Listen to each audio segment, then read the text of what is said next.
Welcome to Hair of the Werewolf. I'm Chase, and I'm here with my co-host Lily. Hey, guys. And we are a supernatural horror podcast where we tell each other stories that are allegedly true and often have a few drinks along the way to make it even more fun. Oh, yeah. And we encourage you to at least join us, be it coffee or beer or whatever floats your boat. Well, what I'm floating on right now is I think it's a Malbec. I think that's the one I grabbed. I thought it was a Cabernet Sauvignon. That is obviously probably true. And it's it's a local winery, right? Yeah, so it's Shootin Winery. I went there a couple of times with some friends. I haven't been there yet, but I hear it's amazing. Yeah, well, just hanging out there is amazing.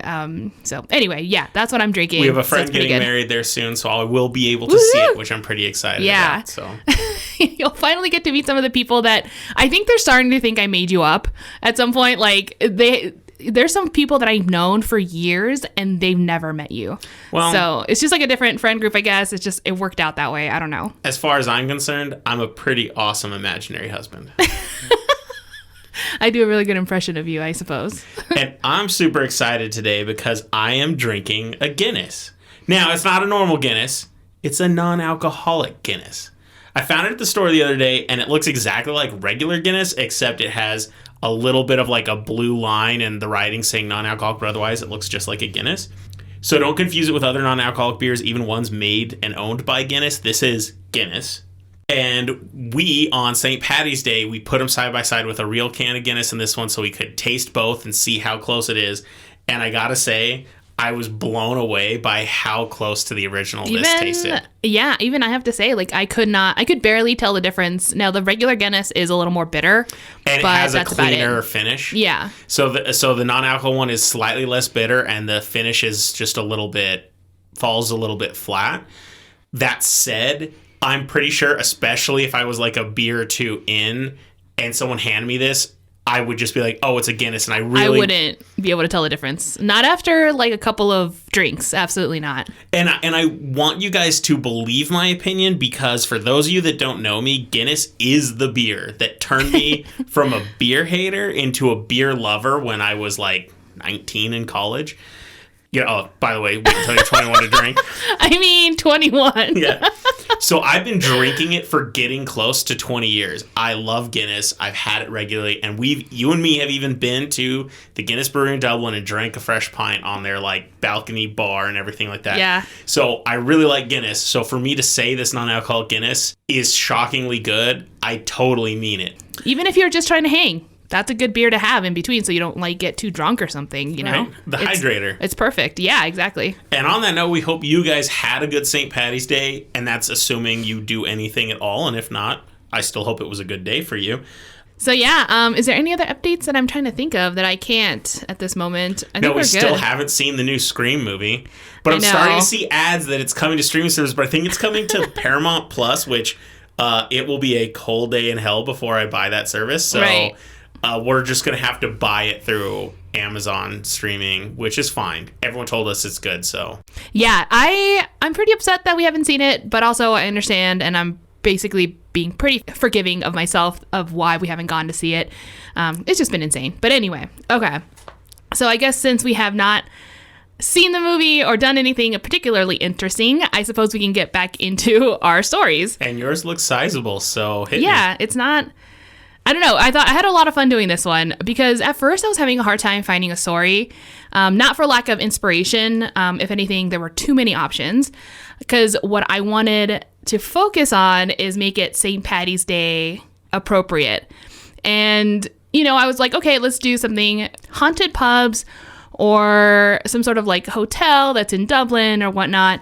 And even though there is no short of hauntings in Dublin, it didn't feel St. Paddy's Day-y, if that makes sense. It was like, there was nothing relating to it. It just happens to be in Ireland, which is fine. But that's not what I was looking for. I'm still cool with any story that has anything to do with Ireland. That sounds fine. No, I know. But then I was or drinking, or pubs. It's been a while since I've done a mythical creature. Ooh. And... Oh, wait.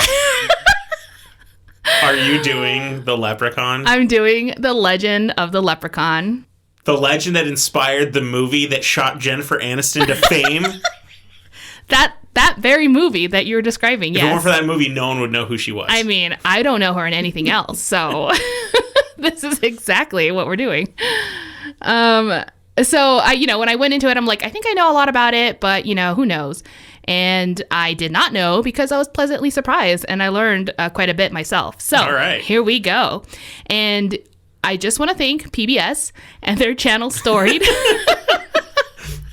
for helping me get a lot of the information and just guidance so that I can look up other things I found interesting. PBS, once again. To be fair, PBS is the greatest thing I know. ever. Since I was a kid, you've always been there for me. It deserves support. I agree. We're not doing a pledge drive on this show. We're not. It will not happen here. Oh my God. But if I ever did, I would be wearing a very nice suit. I'll just let you know. So so let's kind of ease into it and talk about the term leprechaun. It comes from Old Irish, from the term lucopan or luprechaun. But in reality, there's like 15 different variations, as I found out. So I can sit here and try to pronounce all of them so we can all have a good laugh. But I think I'm just going to move on. There's one thing you and me are both good at. It's pronunciation of foreign words. Yes. I could barely read them when they were on my computer screen, so there's no way I'm going to say them.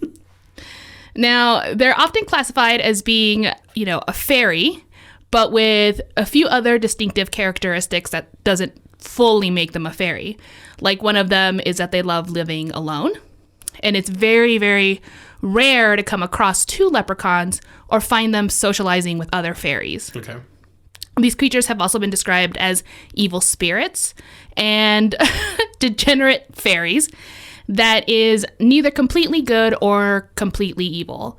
They're kind of in between. And it makes sense because when we were kids, we were given the super child version, mostly inspired by the cereal.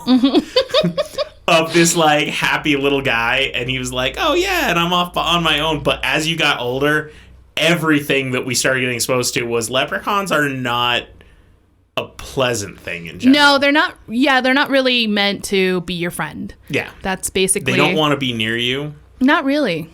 Not really. And you don't want to be near them. Now, the leprechaun is often wearing strange attire. Mm-hmm. Very old kind of world. And their height ranges from a couple of inches to a couple of feet. They're always depicted as being a shoemaker. This explains why in some of their descriptions, they're often wearing a leather apron. Their clothing, yeah, so that's pretty cool. And then also, it does vary, their attire, depending on the region and throughout time. It makes me wonder if in the culture that was developing this, lore around the leprechaun, if they had negative feelings towards cobblers, Oh, because yeah. they're like, they just made this possibly nefarious creature a cobbler. Well, see, I don't know. I kind of see where you're coming from based on what I've just told you, but I don't... It's actually the fact that they're shoemakers, one of the only good things about them. That you're kind of like, that you're kind of cool with. You're like, oh, sweet, he makes like pretty sweet shoes, despite him being weird. Leprechaun brand kicks. Yeah. Yeah, so like I said, depending on the region and the time frame in which this story was being told, their clothing can vary. Sometimes they're seen in red, their buckles on their shoes, and whenever they're wearing a hat, it sometimes signifies whether or not they have powers, and a lot of those powers involve them being able to disappear at any moment or travel long distances. Other interpretations of him is wearing a Elizabethan rough collar, which I found out what that's called. You mean the ruffle things? Yeah, so they're called ruff collars. And frilly lace coming out of the wrist. So they seem very like Shakespearean-ish. Dainty. Yeah, and dainty. So on the west coast of Ireland, he is often portrayed wearing an overcoat for protection of harsh weather. So again, this is all dependent on region. It isn't until we get into Leinster that these little guys were wearing their green suits, wide-brimmed hats, belt buckles, and boots. And more or less the leprechaun that we kind of know a little more. The cliche. Yeah. Man, thinking about them with the frilly collars and everything, that's just weird. Yeah, it is. That's the one I didn't expect to learn. I was like, really? But I guess, at the time, maybe. But if I'm being fair, whenever you see someone in that frilly collar, you're like, you know what? That's just not right. Yeah. He's no noblesman. What are you doing? I might be biased. I have a short neck, and so when anything's wrapped around my neck, I'm like, So I see those, and I just feel like I'm choking just to watch other people. I also think that has to do with your claustrophobia, though. because I think it kind of goes hand in hand, this idea of being suffocated. Okay. That's a theory that I just made up, but who knows? Not everything is related to my claustrophobia, Lily. This, I'm going to make it my mission that it is. Just kidding. Okay, so like I said, they're a master of their craft in shoemaking. The shoes are for themselves, but they also make them for other fairies that's designed for their special needs. Irish folklore researcher William Butler Yeats found that leprechauns' names come from le brog, which means one shoemaker. Shoemaking was very lucrative trade in the day, so which is why I don't think it was supposed to be like made fun of. Oh, okay. Yeah, and this also allowed the creature to be very wealthy. See, okay, so it's an excuse for how he amassed so much wealth. Exactly. But even though he did have a lot of money, he hates spending it. Sounds like me. But you don't have any money. I don't have any money. I just hate to spend it. I'm poor. My pennies. Instead, they're very protective and obsessive. And to ensure that their treasure is safe, the leprechaun would hide it throughout Ireland. And that includes like the woods, the mountains, caves, basically any hiding spot that they can come across. Except they do carry a little purse full of gold coins that they always carry on their body. They can often be wild-tempered, and when they get very mad, they tend to throw anything in their reach, even furniture. So this suggests that their strength is a lot bigger than their stature indicates. Sure. They also like to steal food and booze, so watch out for that. Now, here are some variations. There are two more fairies in folklore that exhibit similar behavior and appearance, so people seem to think they are leprechauns, just slightly different from each other. Sure. So one of them is the Clerican, and the other one is a Fardarig. Experts who study the Celtic lore have come to the conclusion that they are leprechauns, but they might just use different terms based on their behavior. So let me get into that. So the Fardarig prefers to wear red garments and are obsessed with playing mean practical jokes. You know, like the whole it's just a prank bro kind of like mentality. Now, the Clerican is known for sneaking into cellars and stealing liquor and getting really drunk. Oh, nice. So that's the one you really want to run into. That's the Lily Leprechaun. That's the Lily Leprechaun. Just call me Lilith. So I'm going to go into story time now and let you know about a story that is pretty famous, written by Thomas Crofton Croker, called Master and Man, and this one was written in 1825. Okay. And the story takes place in south of Ireland. There was a man named Billy who loved to drink and fight. One night, he was on his way home after a rowdy time at the pub, but the walk proved to be longer than he liked and wished loudly to himself, "A drop of good liquor to keep a man's soul from freezing in him." After uttering these words, a little man in three-cornered hat, bound all about with gold lace and with great silver buckles in his shoe, held out a glass that was as big as him and said, "Never wish it twice, Billy." Billy, of course, accepted the drink and chugged it all. As soon as he finished, the leprechaun demanded payment. Billy laughed and insulted the leprechaun. Unamused, the leprechaun shouted, "You shall be my servant for 7 years and a day, and that is the way I will be paid." He then told Billy that he had to meet him the next night in this exact spot, and warned him that if he didn't, then his situation would be much, much worse. I loved the response, "Never wish it twice." I feel like we need to start using that in modern times. And bring it back. Like, oh man, I wish I had some McDonald's, and like you bring it and you're like, "Never wish it twice." Never wish it twice.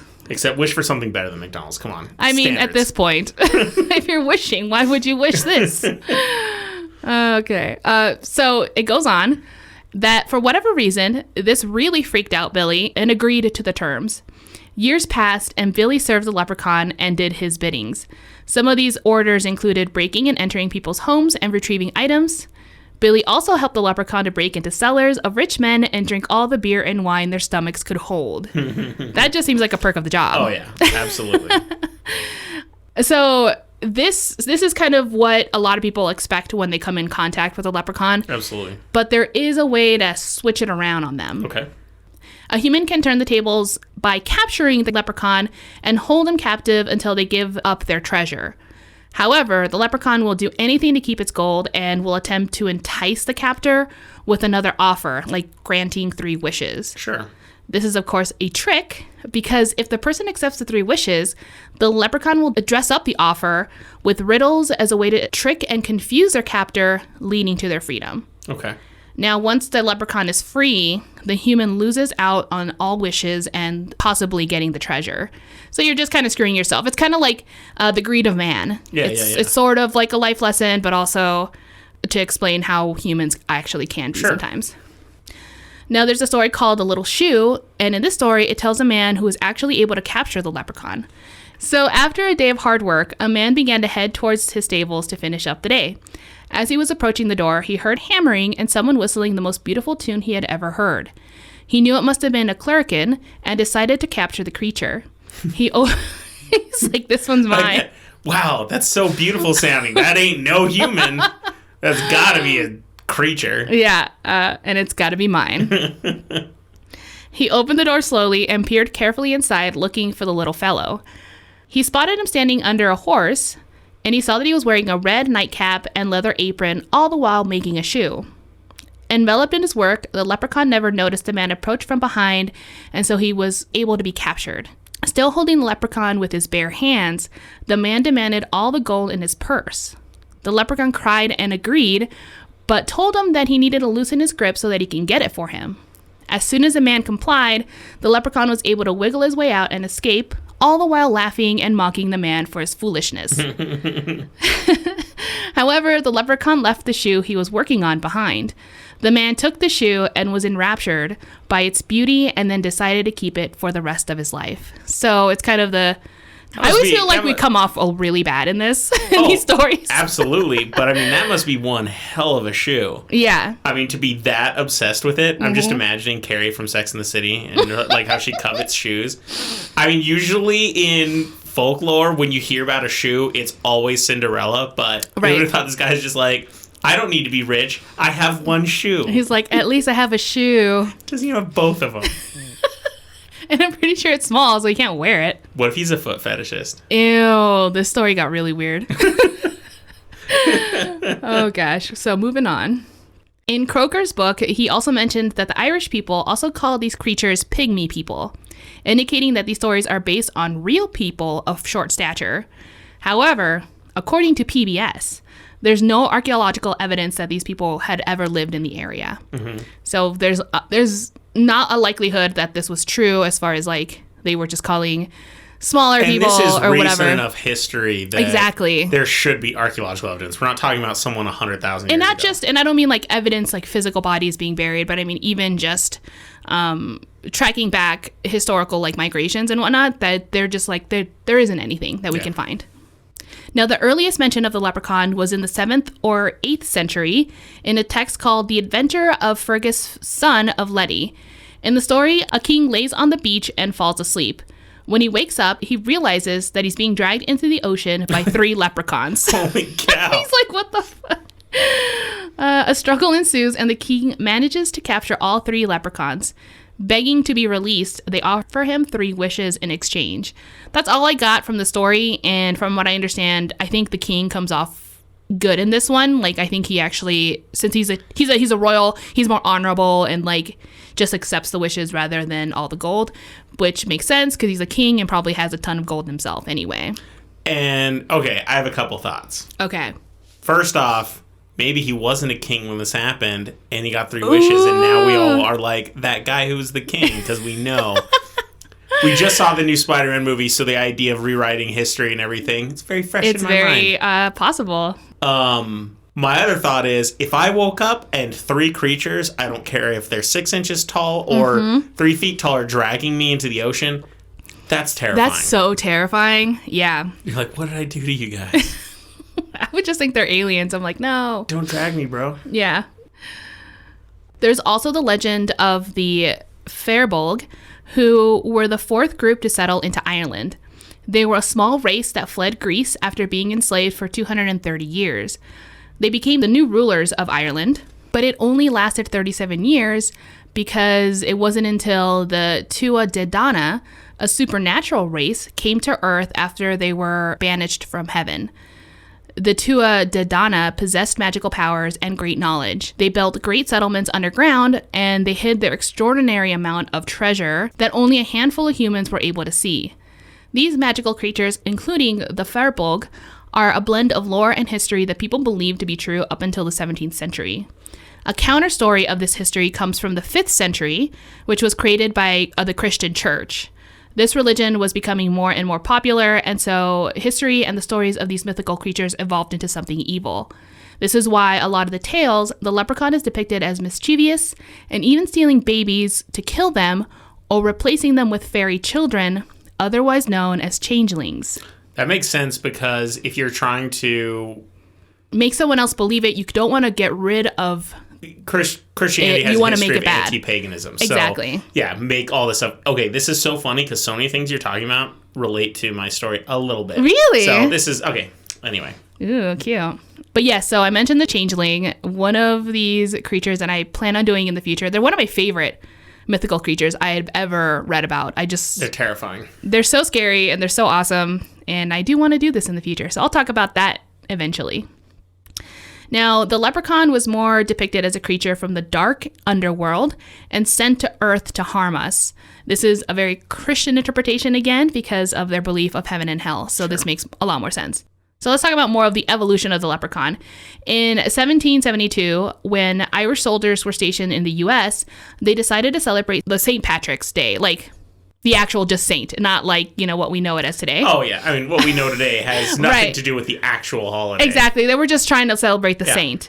And this was their way of bringing a piece of home back to them because they were really homesick.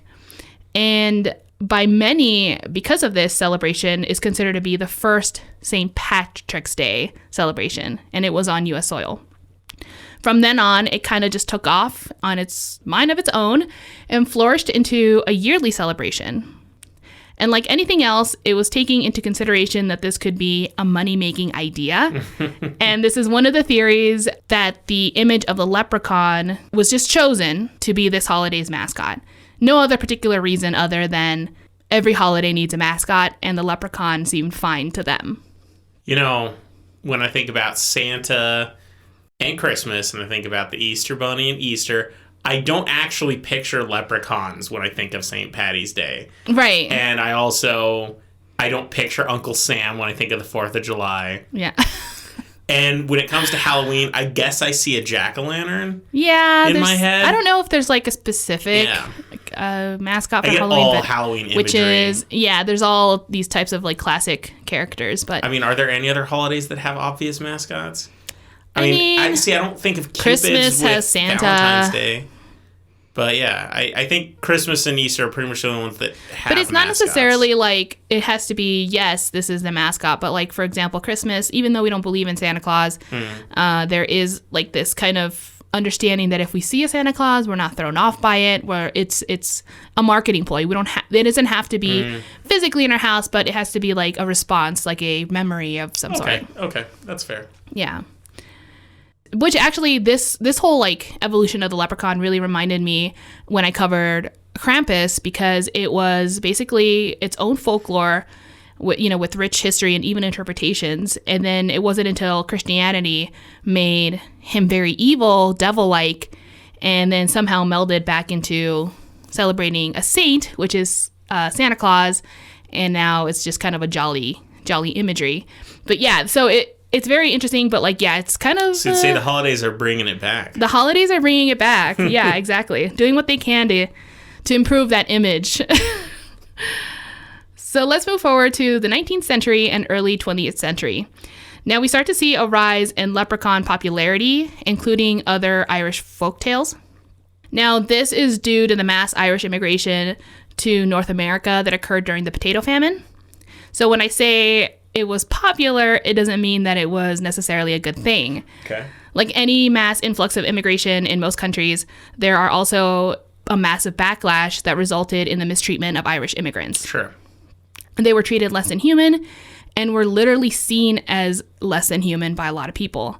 So their rich history, again, as a result, was mocked and turned into a stereotype. Basically, another tool to just make fun of them. The leprechaun was a popular figure to become to compare the Irish population as being greedy, hot-headed drunks and did absolutely nothing to contribute to society, which is, of course, not true. But that's prejudice for you, I guess, Yeah, it's awful. It's awful. Now, in the end, I guess you can say it kind of worked out because even though it took a couple of generations, Americans these days with Irish ancestry kind of take a lot of pride in it.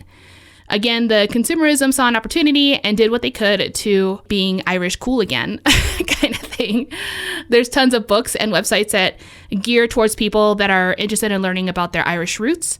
And nowadays, a leprechaun is more of a fun character, like we talked about earlier, that is just jolly, has gold, and for us, he likes to drink. So, yeah, I mean, that kind of just brings us to today. Like, how do we know the leprechaun? How do you know them? Like, when you think of leprechaun, what's the first thing that comes to your mind? Oh, it's 100% Lucky Charms. Okay, that's the number one. And then number two, I think of Warwick Davis as the monster in the Leprechaun movie. Okay. Yeah, we haven't seen that movie. in forever, and now I feel like we need to rewatch again. I mean, it's not good. Yeah. But maybe that's why I want to see it again. I think we should give it another shot. I haven't seen it since I was young, so... I saw it in college. Yeah. Like, I knew about the movie when I was a kid. I saw that before. But I didn't see it until college because I was like, I'm finally going to see this movie. There used to have ads for the Leprechaun in my comic books, and I remember the ad actually looked pretty creepy. Yeah. Well, I thought the design was pretty cool. I don't think there's anything wrong with that. Now, as far as, like, the behavior, it was kind of silly. It was he was too goofy. He was too goofy. He was too goofy. Yeah. But yes, I would say Lucky Charms is the first thing that comes to mind, absolutely. And you know what? It is also one of my favorite cereals, so it gets a pass. It's fine. It does get a pass, I guess. There's also the Boston Celtics, or Celtics, however you want to say it. People there call it the Celtics. That's what I thought, but I wasn't sure. I'm not really into sports, so, here I am. Now, there's also something that a lot of people I saw, like, kind of come up when I talked about, like, modern leprechauns and what people think of. And another one is The Luck of the Irish, which is a Disney movie that came out in 2001. It was as popular, I guess, as you can get for a straight-to-TV Disney movie can get. But there's some hardcore fans that love it. Now, I'm not going to read people's reviews of the movie, but I'm going to tell you a couple of the titles that I found that I thought was really hilarious. So, first you got your negatives. This guy said, "Saints, preserve us from this awful movie." And then another guy said, "Poor and a little bit offensive." But as for the people that liked it, these were my favorite titles. "The single most phenomenal movie I have ever had the pleasure to watch." And then the next one. I almost think that one is mocking. I think it might have been trolling. Oh my God. And then this one. "This movie sham rocked." So that is my story of the leprechaun. well, there's also leprechauns are the mascot for the Fighting Irish, the people who there's Notre tons. Dame, the college. Yeah. There's tons of Irish. Now again, like what I kind of mentioned, resurfaced and now it's like this huge pride thing. Now I know the Notre Dame thing is like a lot older, so that's fine. That's been around for a long time, but yeah, like being Irish is freaking cool, so embrace it. Hell yeah. We need a remake with a more historical representation of leprechauns because they could be pretty creepy.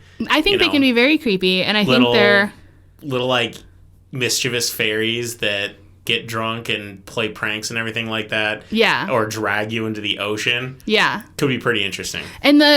So here's the thing. At first I was like, well, why do they always look like men? And I guess that is part of it too. They're always male and they always seem to maybe look a little older.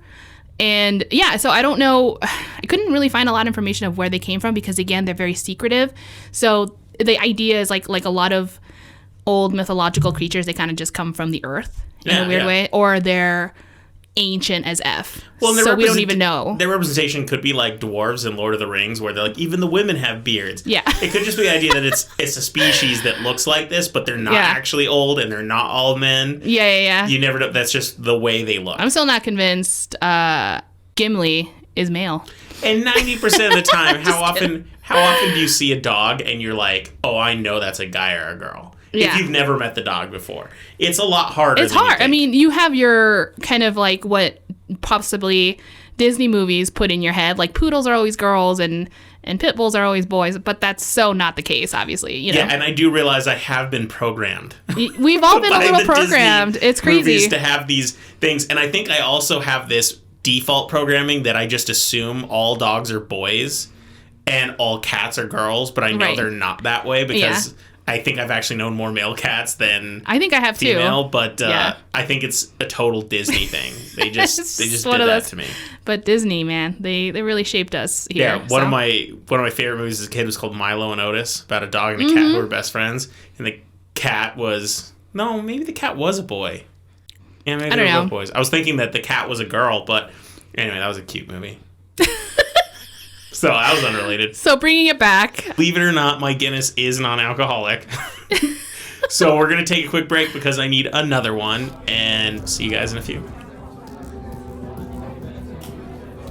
All right, so I have my Cabernet Sauvignon, and Chase has now his non-alcoholic Guinness, so I think we're prepared for Chase's awesome story.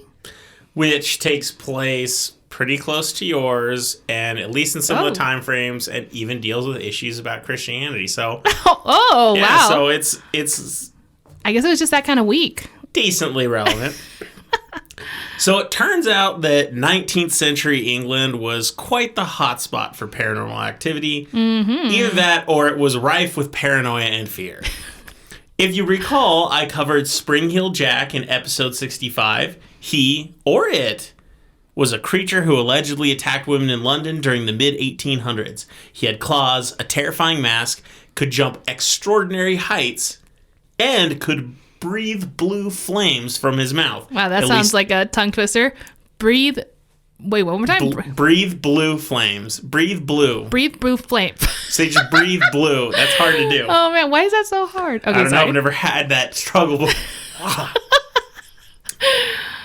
So then, in episode 66, I discussed the devil's footprints, a phenomena in southwestern England in which creepy devil footprints appeared one night in the snow over a distance of many, many miles, often appearing in impossible places. So today's story is going to be my third story from this period in the last few months. Ooh. And it's all because the deep tunnel that is Wikipedia just keeps bringing me the good stuff. This story actually holds more historical relevance than the last two, though, and might even come up in formal context. Once again, it also skirts the line of paranormal and true crime. Today, I'm going to discuss the Hammersmith Ghost. Okay, I don't know this one. Well, you might have heard some bits of it once we get later into the story. Okay. Maybe not, though. Let's hope not, so it's even more exciting for you. Right. Now, this story takes place a little earlier than the other two. We have to go back to the beginning of the 19th century, all the way back to 1803, in the town of Hammersmith, which is a district in West London. So, starting in November, reports began to surface of various people witnessing a ghost. Some claimed only to have seen this ghost, but others went so far as to claim that they had actually been attacked by it. Ooh. So where are they seeing this ghost? In Hammersmith. So like just in town, like just all around.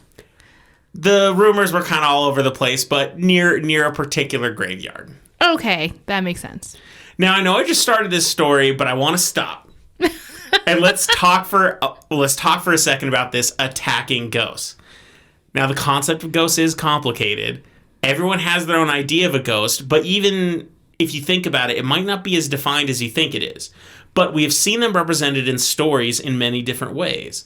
They are shown as something to be terrified of, sure.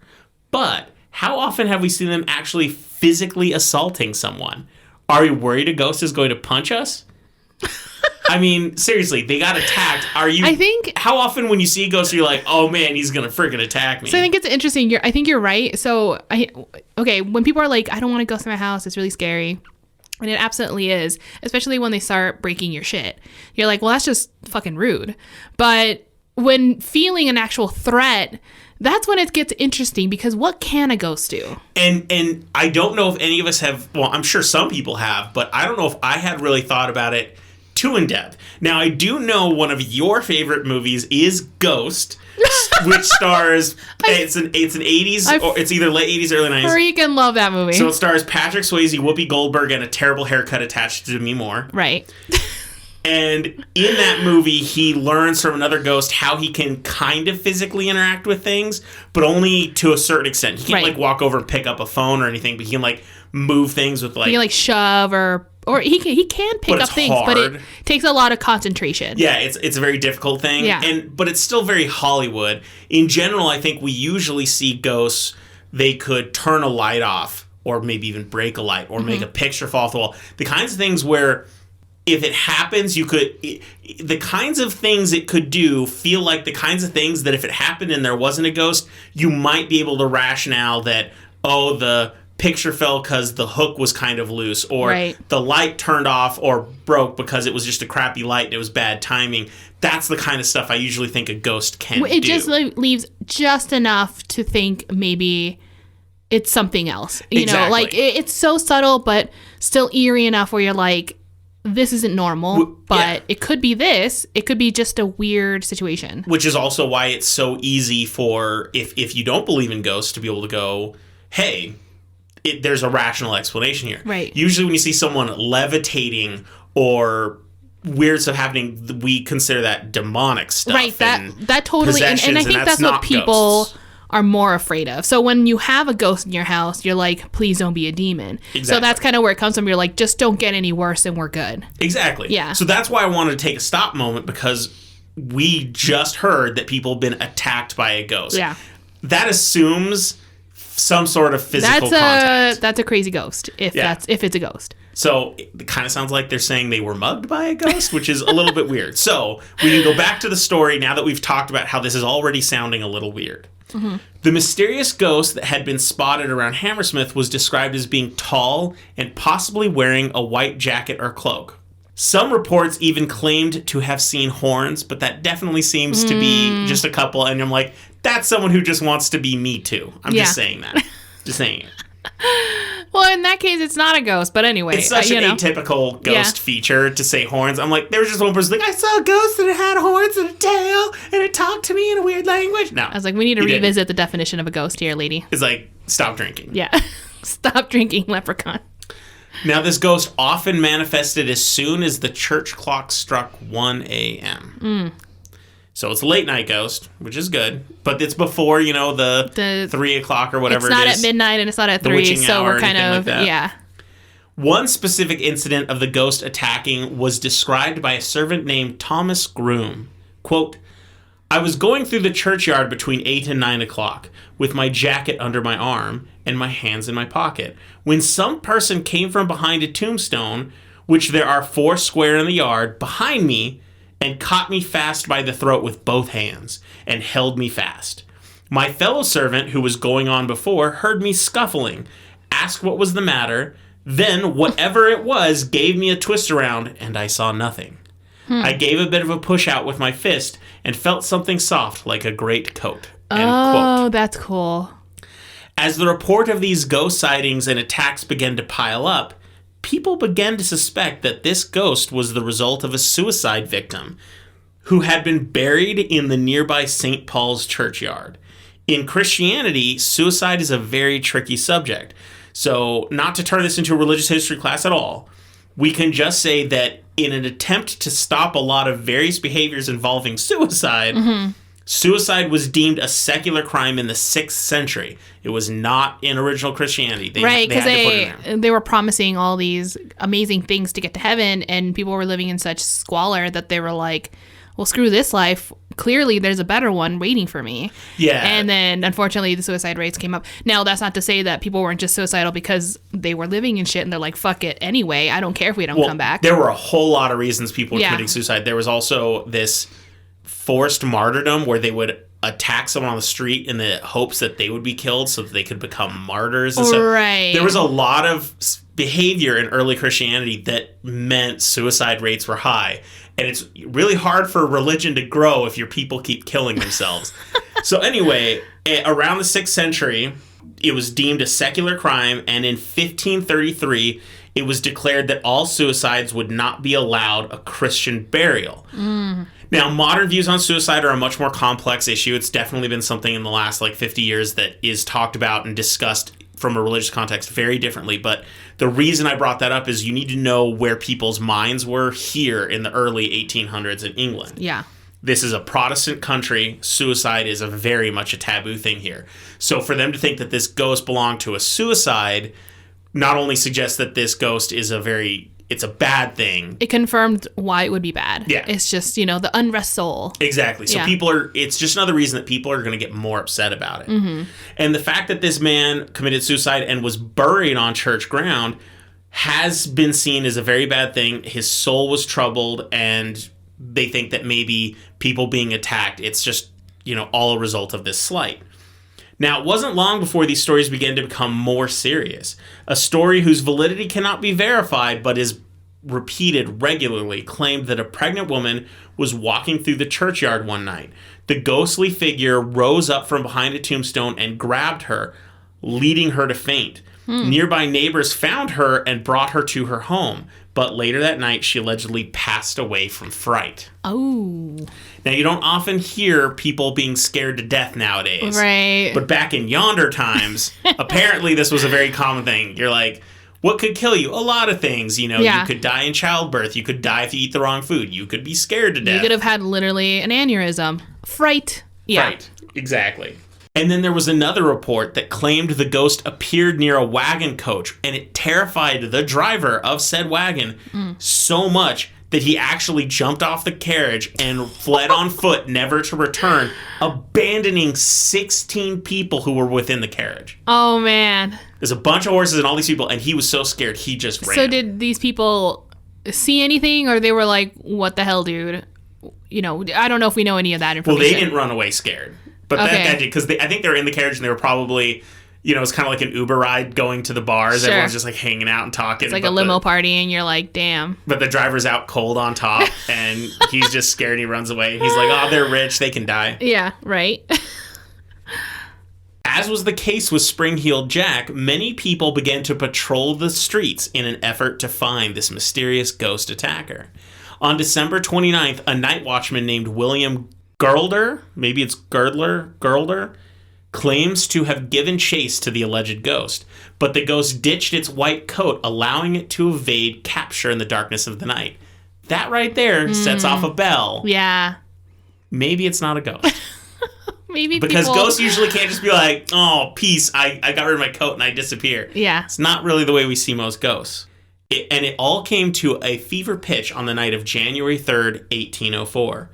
Thomas Millwood was a bricklayer who lived in Hammersmith. In England, during this time, bricklayers wore a recognizable outfit, which was described as, quote, linen trousers entirely white, washed very clean, a waistcoat of flannel, white, apparently new, and an apron which he wore around him, end quote. Weird. On this night, Millwood's outfit had been recently cleaned, and up to this point, Millwood had allegedly been mistaken for the ghost twice. He's wearing so much white clothes, and I bet he was a pale guy. Oh, man. And if he had white hair, that's just right? icing on the cake. Yeah. So allegedly, Millwood's family had urged him to put on a coat when traveling around town to avoid the issue going forward. It's not a phase, Mom. This advice was promptly ignored. He was wearing just the clothes of his trade. Maybe he liked the attention. Maybe he's weird. Or maybe he's just like, people have to get over it or whatnot. He's like, why? How many people do we know? They're like, I'm not going to inconvenience myself because of other people. Like, that's a lot of people. I don't know, man. Wearing white is pretty inconvenient. So I think he's just, setting himself up here. So anyway, his parents and his family is like, you should wear a coat so people don't have this issue. He ignored that. He's like, it's fine, Ma. It's fine. With the Boston accent. Yeah. Around 11 p.m. on the night of January 3rd, Millwood was returning home from a visit to his parents' house on Black Lion Lane. Around the same time and in the same vicinity, a Francis Smith, a 29-year-old tax officer, was patrolling the streets in an effort to find the Hammersmith Ghost. Only unlike many others on the street, he was armed with a shotgun. Oh, damn. As soon as Smith saw Millwood, he shouted, quote, "Damn you, who are you, and what are you? "Damn you, I will shoot you," end quote, which was immediately followed by a shot. By the shots. The blast hit Smith in his lower left jaw and pierced his spine, killing him. Shit. He died. Oh my God. Poor guy. I mean, but yeah, poor guy. Yeah, poor guy, right? I mean, he wanted to dress how he wanted to. That does not warrant death. But at the same time, he wasn't keeping it safe. Just the same reason why I wouldn't go walking around Central by myself. No, you know absolutely. what I mean? It's like, you learn some things. Yeah, both these people were doing something less Uncool. than advisable. Yeah. Smith was arrested and tried for the murder of Millwood. This led to a very compelling case in the British legal system. Smith claimed that he truly believed Millwood was a ghost and that he was acting in self-defense by shooting him. However, the counter-argument was that at no point was Smith being attacked by Millwood and therefore could not have acted in self-defense. And his belief that Millwood was a ghost was irrelevant, and that even if Millwood had been acting as a ghost, would not have been a severe crime at the time, possibly just a misdemeanor of mischief. But see, the thing is, like, even if he was a ghost and then he shot at something, I think that's just someone who is unhinged and shouldn't have done that anyway. Because, like, what if there was someone nearby and he missed? Then he's endangering the public is what's happening. And I don't approve. It should be noted that there was a tremendous amount of public sympathy for Smith. This is likely due to the panic the public had developed over the belief in the Hammersmith Ghost. Oh. And many of them felt like that this guy was out there trying to protect them and that it was an honest mistake. The jury also seemed to be lenient on Smith. Oh, no. But the judge was far more critical. The initial verdict from the jury was manslaughter, but the judge demanded that they hand down either a guilty or innocent verdict. He also claimed that he would bring whatever the verdict was to the Crown for review. That what doesn't happen in the American legal system, No, but it's a thing. I mean, not that I'm aware of. Smith was found guilty of murder, and then his sentence was passed up and brought up to the king, where his original sentence of death and dissection, which was apparently common for murder, was commuted to 1 year of hard labor. One source said a year of imprisonment instead. However, those might be the same thing. I'm not sure how this works in 1800. Maybe a year of hard labor meant imprisonment while working, like doing hard labor there, or you could live at home and do hard labor. I don't know how that works. I honestly didn't even look that deep into it. I just figured. I get it. Yeah. But this led to a lot of contention as to what constitutes reasonable self-defense. It also brought forth questions as to if a defendant believed he was in danger or was thwarting a crime that negate any crime that he may have committed unintentionally. The issue would finally reach clarification in 1983 with the case of R.V. Williams, when the judge ruling stated, quote, "In a case of self-defense where self-defense or the prevention of a crime is concerned, if the jury came to the conclusion that the defendant believed or may have believed that he was being attacked or that a crime was being committed and that force was necessary to protect himself or to prevent that crime, then the prosecution have not proved their case. Okay. If, however, the defendant alleged belief was mistaken, and if the mistake was an unreasonable one, that may be a peaceful reason for coming to the conclusion that the belief was not honestly held and should be rejected. Even if the jury came to that conclusion that the mistake was an unreasonable one, if the defendant may genuinely have been laboring under it, he is entitled to rely upon it," end quote. So essentially they said, if he actually thought it was a ghost now and he was in danger, he might have been able to get off scot-free. But they could also prove that he wasn't being attacked by this guy, whether or not he believed it was a ghost. Yeah, that's kind of the problem that I find here, is that no one said that, like, you have to know what a ghost is to shoot one, but what was his perception of a ghost? Like, did he get like was he ever attacked by a ghost before? Exactly. He knew what a ghost was and knew exactly how to get there? No, he's not a hunter. You know what I mean? Like, when someone goes out hunting and they see a deer, they're like, I'm pretty fucking sure that's a deer.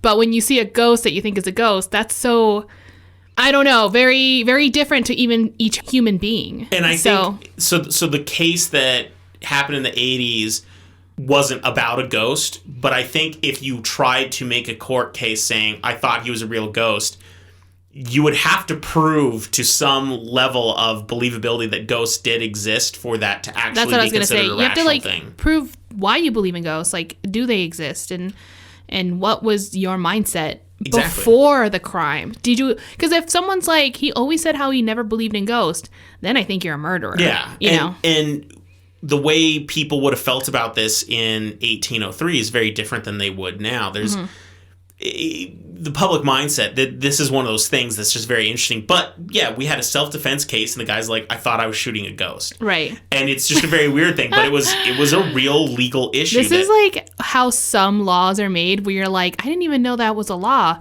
because it only happened once. There was this one crazy situation, and we had to like address it. I mean, can you imagine sitting in a courtroom where there's a self-defense case? I mean, you'd obviously be an English courtroom at this point.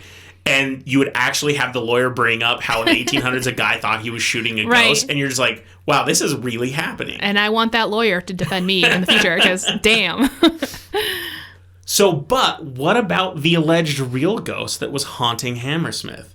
Although it would be easy to assume that it was fear and paranoia driving a superstitious group of people, there's a possible explanation for what makes this whole ordeal even more tragic. Oh, no. Shortly after the death or murder of Thomas Millwood, the story took an unexpected turn.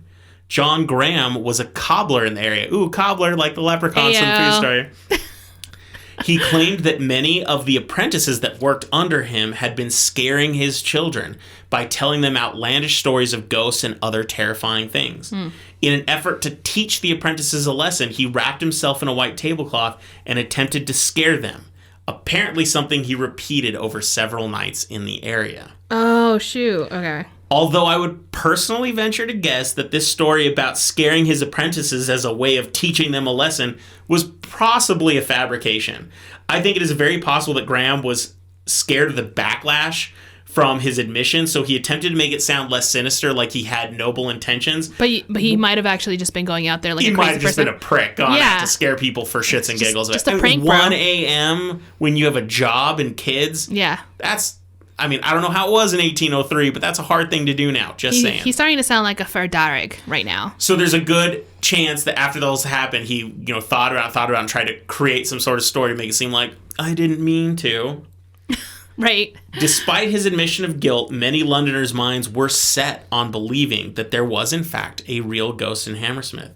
And decades later, the ghost would allegedly reappear. Some even claimed that the first sightings of Spring-Heeled Jack may have been the Hammersmith Ghost, bringing it full circle to that original story. Nice. Especially since the later reports of the Hammersmith Ghost also claimed he could now breathe fire. Just like Spring-Heeled Jack did. Yeah. And although this story started with what turned out to be a fake ghost story, there might be a possible real ghost story that has emerged afterwards. Dun, dun, dun! Because you see, Millwood, the innocent victim of mass hysteria, now allegedly haunts the area. Oh my God. The Black Lion, I love it. The Black Lion Inn is a pub where Millwood's body was taken after he was shot and either died there or was dead already. According to the landlord, many landlords over time, as well as many of the employees since then, a lot of strange things often happen at this pub. Oh, that's so cool. And although I can't find any specifics, locals claim that the ghost of Millwood haunts that pub, and every 50 years he would travel to the churchyard nearby. He allegedly last did it in 1955, and a group went to go see it if it happened, I think, in like 2004 or 2005. Okay. So I think he did it again in 2005. Like the ghost apparently like traveled to go see the churchyard where he would have been shot. So 2055, people, keep an eye out. Right? It'll be 2060 because it would have been 2005 every 50 years. So 1955, 2005, 20. Oh, you're right. I was stupid. like, wait, what? I said 55 years later. Man, I'm bad at math. Oh my God. I was like, wow, I had way too much wine. Apparently, I have no idea what I'm doing. I was being stupid. I kept thinking 55 years, but yes, it was 50. Yeah, no, I get what you're saying. So that's my story. Yay! Oh my God, that was amazing. So I want to hear more about this ghost, like what he does. So is he the new ghost, the Thomas Millwood. Millwood. Yeah. The Millwood ghost. Yeah. Now, I did try to find stuff, and that's a little harder, but I totally think this is one of those things that the next time we're in the area, if we get back up to the London area, we could go to Hammersmith, we can go to this pub. And hell yeah. And apparently at this pub, they have a plaque that talks about how Millwood was shot because of the ghost and everything. It's like known history there. It's like the history of that pub, which I think is really neat. Yeah, I definitely want to go there. So, before we go for this week, last week, Lily discussed the curse of King Tutankhamun's tomb, And in it, I mentioned a documentary I had seen. For those of you that were interested in seeing it, it is called King Tut: Forgotten Treasure. It was released in 2019, and you can watch it now for free on IMDb TV streaming. So I don't even know if you have to create a membership. I think an account. I think you can just watch it. Stream it, yeah. Its focus is on the actual artifacts found within the tomb, not necessarily on King Tut himself. And the most fascinating portion of it has to do with the theory that many of the artifacts may have been repurposed in a hurry due to circumstances around King Tut's death. So it's worth your time if you are into Egyptian history, so you should watch it. And maybe I can get you to watch it tonight. I would love to watch it tonight, and kind of want to watch Leprechaun now. So we'll see what kind of weird marathon. Do a 1-2 punch. Yeah, let's do it. So I think that brings our episode to a close for this week. Thank you guys for joining us, and if you have any comments, questions, or personal scary stories you want to share, drop us a line at hotwpodcast@gmail.com. We post episodes every week, and cheers if you were drinking along with us. And for those of you that are listening to us who had too much to drink last night, don't worry, because the best cure for a hangover is fear. Bye. Bye.